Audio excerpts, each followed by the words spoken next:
फिर से एक बार स्वागत है मेरे चैनल पर। मैं हूं राज, आप देख रहे हैं हाईवे 33। दोस्तों, आज की जो घटना है बिहार के भोजपुर ज़िले का जगदीश जी का है।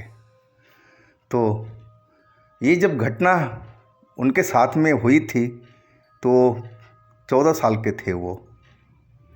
तो चलते हैं दोस्तों उनकी कहानी में।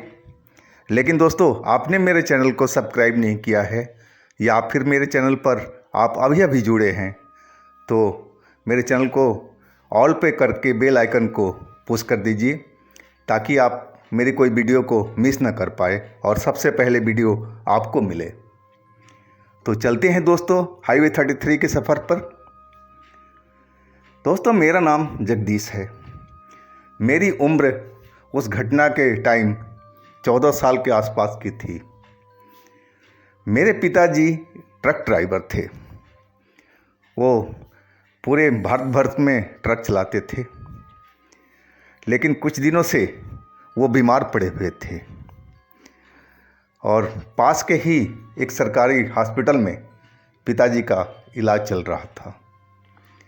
मेरी माँ तो बहुत पहले ही गुजर गई थी और मेरे घर में मेरे चाचा चाची थे। उनका कोई बच्चा नहीं था अभी भी फ़िलहाल। और चाचा ने मेरे पिताजी को उसी हॉस्पिटल में एडमिट करा रखा था और देखभाल के लिए मैं था उनके पास में। वो दिन मुझे बहुत अच्छी तरह से याद है। रात के करीब 1 बजे के आसपास पिताजी की तबीयत बहुत ज़्यादा बिगड़ गई थी। मैं पिताजी के पास ही सोया हुआ था और उनकी हालत देख करके मुझे रोना आ गया था। वो एक तरह से तड़प रहे थे। मैं भाग के डॉक्टर के केबिन में गया और डॉक्टर को बुला के लाया कि देखो पिताजी बहुत तड़प रहे हैं, कुछ तो करो, आप लोग इलाज तो करो। वो दौड़ के आए हमारे साथ में और देखे, बोले हाँ आप बाहर जाओ, साइड में हो जाओ, हम देख रहे हैं।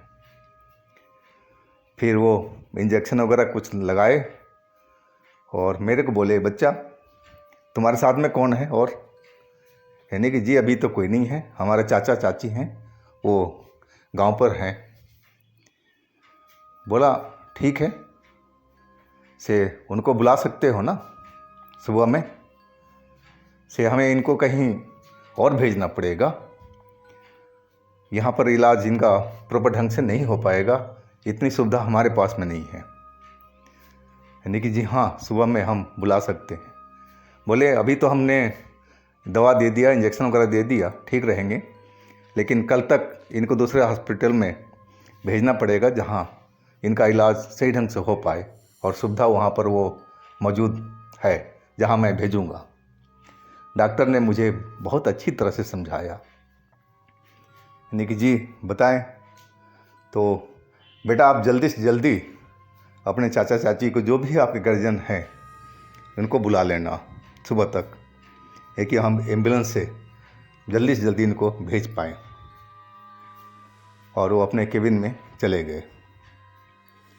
अब पिताजी सो चुके थे, नींद आ चुकी थी, लेकिन मुझे बहुत टेंशन थी। जो डॉक्टर ने बताया था कि इस जगह पर इनका इलाज नहीं हो पाएगा, तो मैं सोचने लगा कि अब देरी करना ठीक नहीं है।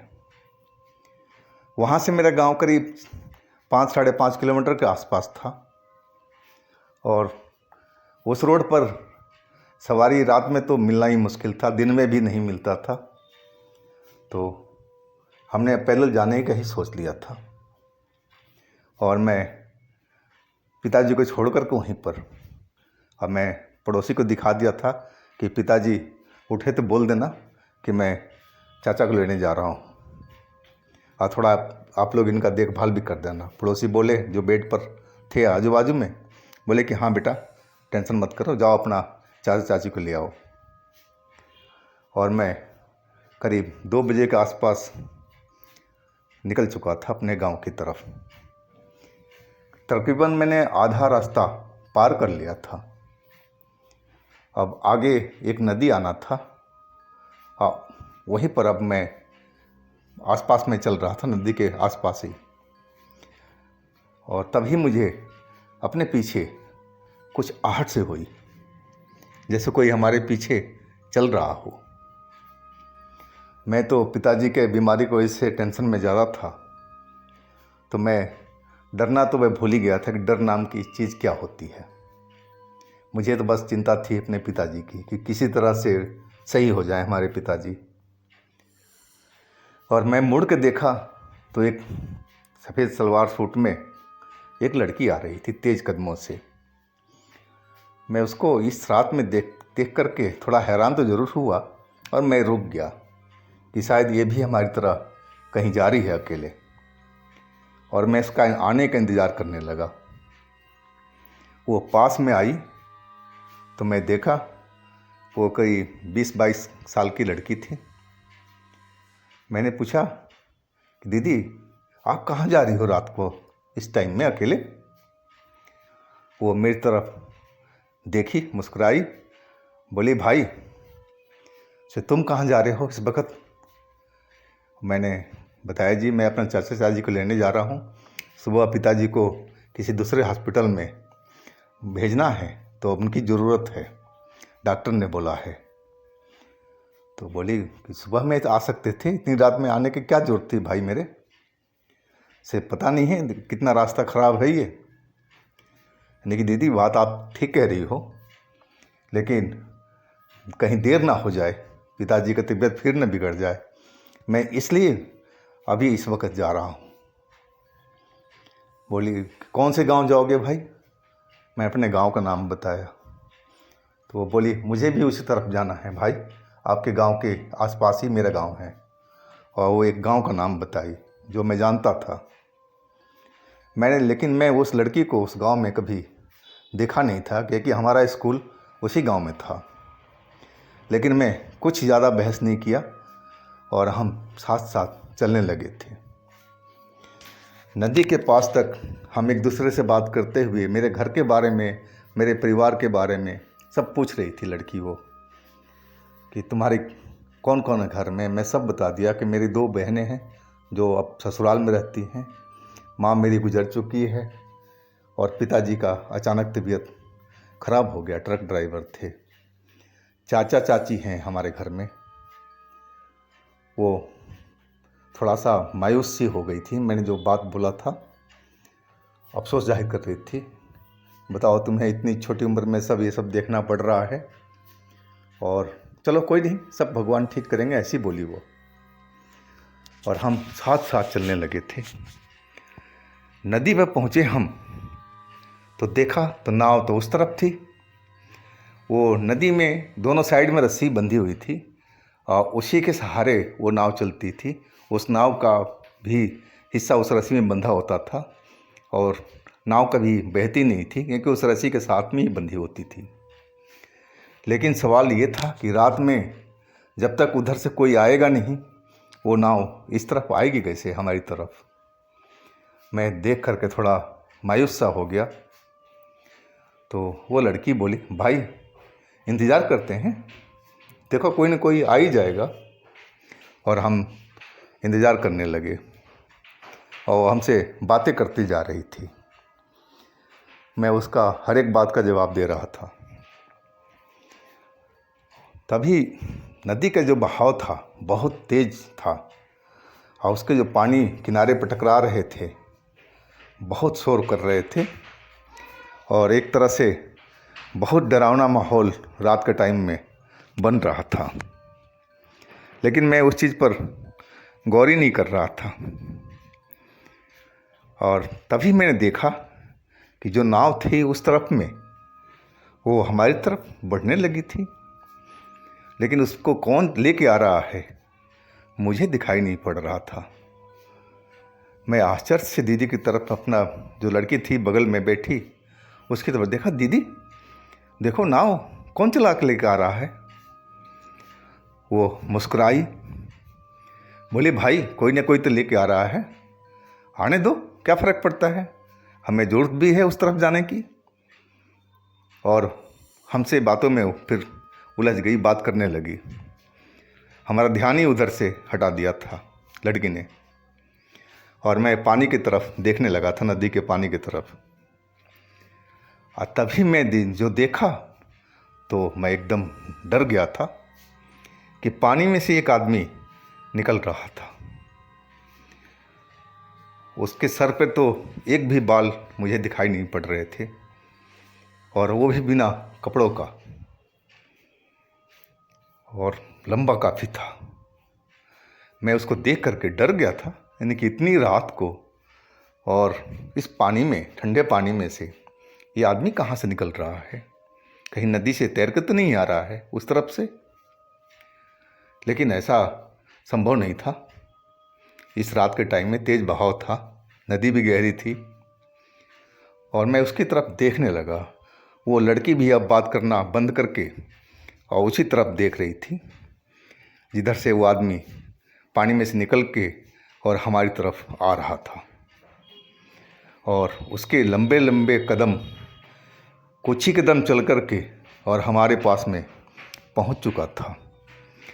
मैं जब पास में उसको देखा तो करीब करीब वो 9 फुट 10 फुट के आसपास के बराबर था, और चेहरा ऐसा भयानक था, मैं क्या बताऊं आपको। मैं देख कर के दहल चुका था उसका चेहरा।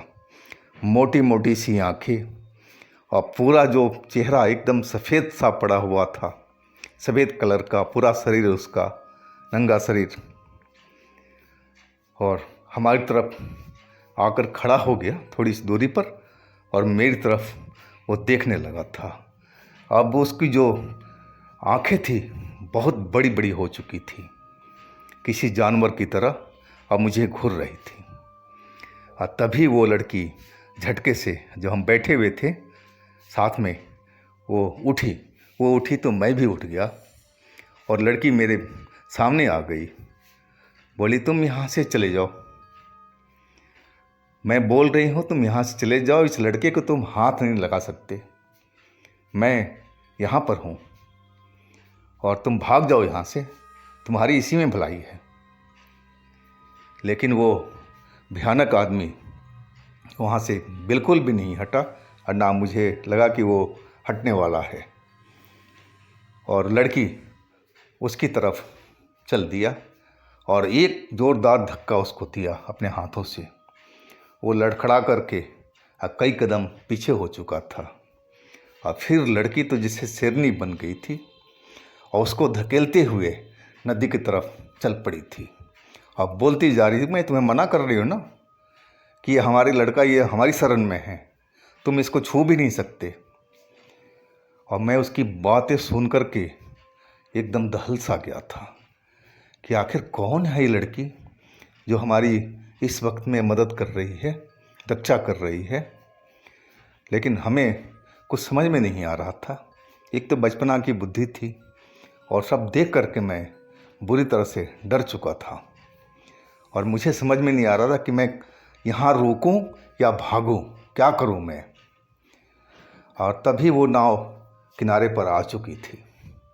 मैं देखा उसमें कोई भी सवार नहीं था, तो भला नाव अपने आप कैसे आ चुकी थी इस साइड में। और तभी वो लड़की ज़ोर से चिल्लाई, भाई तुम जल्दी से नाव में सवार हो जाओ और उस तरफ पहुँचो, और उतर करके रोकना नहीं, अपने गांव की तरफ भागो। नदी के पास से थोड़ी ही दूरी पर मेरा गांव था, और जो वो बोली उसी तरह मैंने किया, और मैं उस नाव पर सवार हो चुका था, और मैं देखते जा रहा था। वो लड़की उससे, शैतान से गुथी हुई थी, और उसको पानी में डुबो रही थी, और वो बार बार उठकर खड़ा हो रहा था। इतना मुझे नज़र आ रहा था। मैं अब नदी पार कर चुका था रस्सी के सहारे, और उस तरफ पहुंचा। अब फिर मैं मुड़ कर देखा तो दोनों में से कोई भी मुझे नज़र नहीं आया। ना वो लड़की नज़र आई, ना वो शैतान, पानी वाला शैतान, वो भी नज़र नहीं आया। लड़की कहे अनुसार, और मैं रुका नहीं फिर वहाँ पर। एक तरफ से दौड़ता हुआ मैं अपने गांव की तरफ भागने लगा था, और मुड़ मुड़ के देख लेता था कि कहीं हमारे पीछे कोई है तो नहीं। जब थोड़ी सी दूर मैं आगे पहुंच गया था तो मैं अपना स्पीड कम किया कि नदी में पीछे छोड़ आया था और मैं थक भी गया था। और तभी मुझे महसूस हुआ कि मेरे साथ में कोई चल रहा है। और जब मैं मुड़ के देखा तो कोई नहीं था, लेकिन जो आहट थी जो मैं पहले सुन चुका था जब लड़की मुझे नज़र आई थी, पैरों की आवाज़ वैसे ही थी। और मुझे पक्का यकीन था कि वही लड़की मेरे साथ साथ में चल रही थी। मैं अपने घर सही सलामत पहुंच चुका था और दरवाज़ा खुलवाया चाचा चाची को। उनको बताया कि सुबह सुबह ही पिताजी को किसी दूसरे हॉस्पिटल में डॉक्टर साहब बोले हैं, वहाँ लेके चलना है एम्बुलेंस से आप लोग जल्दी से तैयार हो जाओ। तो चाचा बोले, बेटा भतीजे सुबह तो हो जाने दो, देखो अभी कितना बज रहा है, अभी आधी रात से थोड़ा सा ही ज़्यादा हुआ है, सुबह इंतज़ार करो बेटे। तुम इस वक्त क्यों आए? मैं बोला कि डॉक्टर ने बोला था कि सुबह सुबह लेके आना है आपको, और तभी पिताजी जा पाएंगे। बोले हाँ हाँ सर, थोड़ा सा तुम आराम कर लो और सुबह होने दो, हम 4 बजे के आसपास ही निकल लेंगे और मैं गांव के कुछ लोगों को साथ में ले लूँगा कि ज़रूरत पड़ेगी। मैं आराम से बैठ गया। अब मैं क्या कर सकता था और सोचने लगा कि आखिर वह लड़की कौन थी जो मेरी रक्षा कर रही थी। मैं उसको कभी देखा नहीं था, न जानता था, और जिस गांव के नाम बताई थी उस गांव में तो मैं पढ़ता था और वहाँ के सारे बच्चे उसी स्कूल में आते थे। लड़का हो लड़की हो सबको मैं जानता था, लेकिन उस गांव की वो लगी नहीं थी मुझे। तो आखिर कौन थी वो लड़की जो उस वक्त में मेरी जान बचाई थी? और इस घटना को तो बहुत साल गुजर चुके हैं, लेकिन मेरे जहन में घटना हमेशा याद रहता है। तो दोस्तों, ये थी आज की कहानी जगदीश जी की। अगर आपके पास भी कोई अपनी कहानी है, इस तरह की कोई स्टोरी है, कोई घटना है, कोई अपनी आप बीती है जो आपके साथ में घटना घटी हो, तो आप मुझे इंस्टाग्राम पर या मेरे व्हाट्सएप नंबर पर शेयर कीजिएगा। हम आपकी कहानी को ज़रूर बनाएंगे। आप हमारे चैनल को सब्सक्राइब कीजिएगा, लाइक कीजिएगा, शेयर कीजिएगा। फिर हम कल मिलते हैं एक नई कहानी के साथ में। आप लोग अपना बहुत बहुत ख्याल रखिएगा। नमस्कार।